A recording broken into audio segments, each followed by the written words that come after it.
TV6 Digital Desk live stream. My name is Molly Birch, and I'll be taking you through a recap of today's headlines. This stream runs every night starting at 7 Central Time from Sunday to Thursday. You can find us streaming on both Facebook and YouTube, whichever platform you'd prefer. Feel free to comment and ask any questions you have in the chat as you feel like it. I'll do my best to answer your questions as we go and after the stream as well. With all of that business out of the way, let's take a look at our first story for tonight. Michigan State police troopers who entered a burning building to save tenants say they were just doing their job. Troopers from the Gladstone Post responded to a structure fire at an elder foster care home in Gladstone on May 30th. After they arrived, troopers saw someone in the building. With flames quickly spreading, the troopers entered the building and evacuated a caretaker and 5 elderly residents with the help of a Gladstone public safety officer. All we did was react. There was no hesitation, there was no second thoughts. It was just a quick reaction and just us doing our job. We took this job as a selfless job, and all we want to do is protect and serve our community the best way we can. Gladstone Public Safety says the cause of the fire remains under investigation. And Michigan Army National Guard soldiers are enhancing UP state parks. Soldiers made improvements at Craig Lake State Park, Baraga State Park, and boating access sites across Marquette and Baraga counties. These projects have been part of the Department of Defense Innovative Readiness Training Program, which gives soldiers training in their military occupational specialties while supporting their local communities. The National Guard worked on the projects with the Michigan DNR and the 1432nd Engineer Company.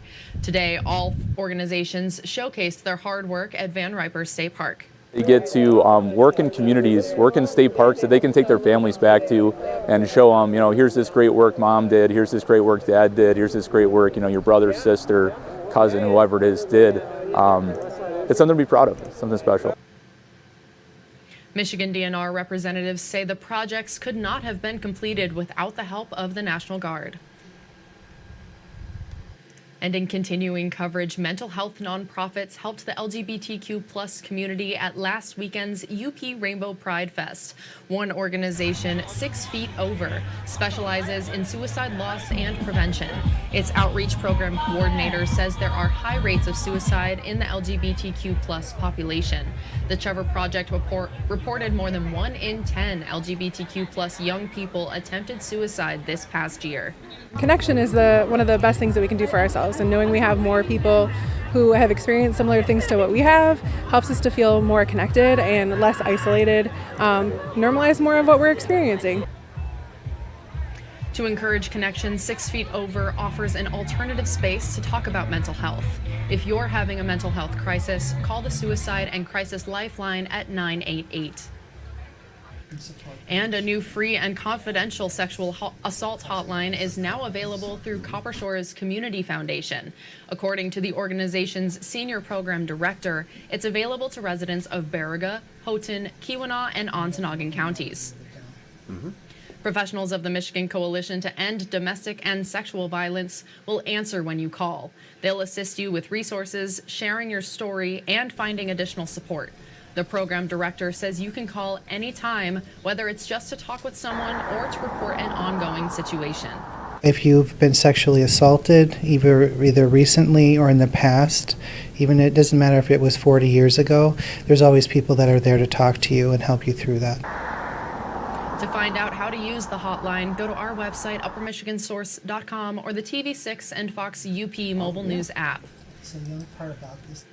And developing now, a close call on Lake Superior. A 689-foot-long ship collided with something underwater near Isle Royale on Saturday. The ship is now safely docked at Thunder Bay, Ontario. TV6 senior reporter Jerry Tudor spoke with the Lake Carriers Association to find out what role they had in escorting the ship back after it started taking on water. Just before 7 in the morning Saturday, the Michipicoten reported a distress call to the United States Coast Guard. The ship started taking on water after striking an unknown object underwater 35 miles southwest of Isle Royale. The Michipicoten left Two Harbors, Minnesota on Friday and was headed to Thunder Bay, Ontario. U.S. ships were sent to assist the Michipicoten in addition to the Coast Guard. We were notified as the Trade Association for the U.S. Flying Fleet that one of our vessels was assisting with a Canadian vessel that was taking on water at the time.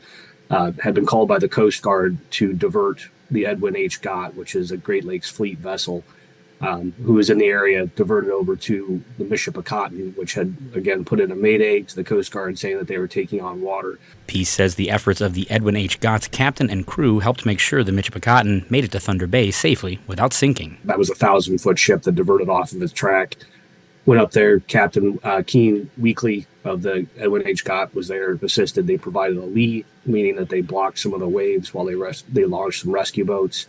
11 people were removed from the vessel. 11 remained on board, but 11 were removed just in case, and we assisted with making sure that was safely done. Great Lakes maritime historian Fred Stonehouse says the crews on all ships responded admirably. The professionalism being shown by the mariners on both vessels, all vessels standing by, was certainly commendable. They were ready for what was going to happen. That it did not happen, that the ship did not sink, certainly is all to the good. But the team was standing by in the event that the worst thing could have happened. They were ready to deal with it. Stonehouse says this is the first major incident on Lake Superior for a shipping vessel since the Edmund Fitzgerald. A U.S. Coast Guard cutter named the Mesquite also ran aground off the Keweenaw Point in December of 1989. Jerry Tudor, TV6 News, Marquette. Thank you, Jerry. A Negaunee Township business has a busy few weeks up ahead. Razor Axe Marquette staff say they have a few specialty days and deals coming up in the near future. On Thursday, they will be celebrating International Axe Throwing Day in addition to their Thirsty Thursday deals, including reduced prices for axe throwing and 25% off drinks. Owner Jacob Trutman says that axe throwing is a great way to spend time together. Axe throwing, it's an absolutely exhilarating activity. It's great to do with friends and family. It's a great date night time, and it's a huge stress reliever. June 22nd is also their 6-month anniversary, which will feature similar deals. If you're interested in axe throwing, there's also leagues available, including a brand new league beginning on June 25th. And finally tonight on the TV6 Digital Desk live stream, organizers of a golf fundraiser in Iron Mountain are looking to raise money to improve a Veterans Memorial Park. The 9th annual UP Veterans Memorial Park golf outing tees off this Saturday. Money raised will go towards refurbishing the UP Veterans Memorial Park near the Pine Mountain ski jump. Organizers say they are looking for more prizes to be donated for the outing. Sons of the American Legion Commander Dennis Larson says he thanks Oak Crest Golf Course for hosting the event. Oak Crest Golf Course is where we have it, has been just awesome with us. I mean, they help with the fundraising part of it. And and that's important too. They're doing it for veterans, and they're not doing it for any other reason. Registration is still open. To register, call Dennis Larson at 906-221-9373. That's 906-221-9373. And that's all the stories we have for you tonight. Be sure to tune in right back here on Facebook at 8:45 tomorrow morning. TV6's Mandy Koskela and Michael Sobek will recap top stories from the morning on their show Beyond Your Morning News. If you have a story idea you think we should report on, feel free to contact us at any time. These are a few easy ways to get a hold of both myself and others in the newsroom. And again, you can contact us at any time. We would love to hear from you and what's happening in your community. Thank you all again for joining me live at the TV6 Digital Desk. Have a great rest of your night.